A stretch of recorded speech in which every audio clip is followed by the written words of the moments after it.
Nigeria is the second largest producer of tomatoes in Africa after Egypt, and the 13th largest producer in the world. Ironically, Nigeria also spends 16 billion naira importing tomato pastes annually. This seeming mismatch in reality and logical expectation is due in part to a lot of post-harvest wastage and lack of adequate technology, proper storage facilities, and better practices to explore processing options.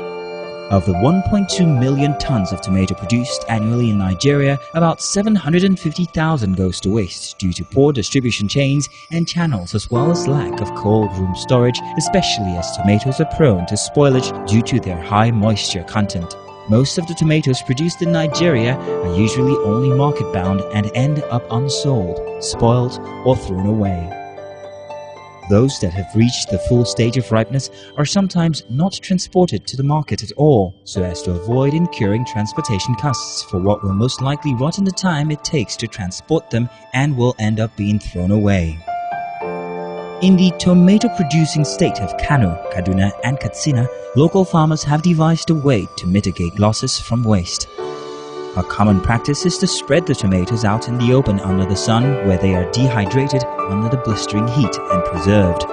Sun-dried tomatoes are not peculiar to Nigeria alone. California and South Africa have a large market share in the sun-dried exports. What stands them apart is quality and safety. The local process is fraught with unhygienic processing conditions. Spreading the tomatoes directly on the sandy ground, with no health and safety procedures followed, the value of these otherwise profitable dehydrated tomatoes is greatly reduced. They end up selling them for next to nothing to local canteen owners and anyone who will take them. Introducing technology and teaching different ways of processing tomatoes can, however, turn headed for the bin produce into marketable, profitable, and perhaps export-ready produce. By simply introducing large metal sheet trays under the tomatoes to prevent contact with sand and dirt, and some cheesecloth above to guard against flies, insects, and other vermin, the sun-dried tomatoes become more hygienic and, as a result, more marketable. Where the tomatoes are laboriously hand-sliced before the drying process begins, an industrial food slicer can make this process more efficient and less tasking, which leads to increased productivity. Metal sheet trays can be fabricated from material readily available in Nigeria and can provide employment in various local government areas. Solutions. Governments can assist small medium-scale farmers by encouraging them to form cooperatives.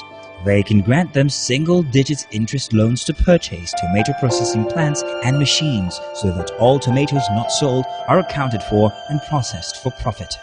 Inexpensive machinery here and there, pans to hold the tomato, and sulfur to preserve moisture are all that are needed to put our sun-dried tomatoes at par with the rest of the world. This can be done by local governments and states in a very limited time.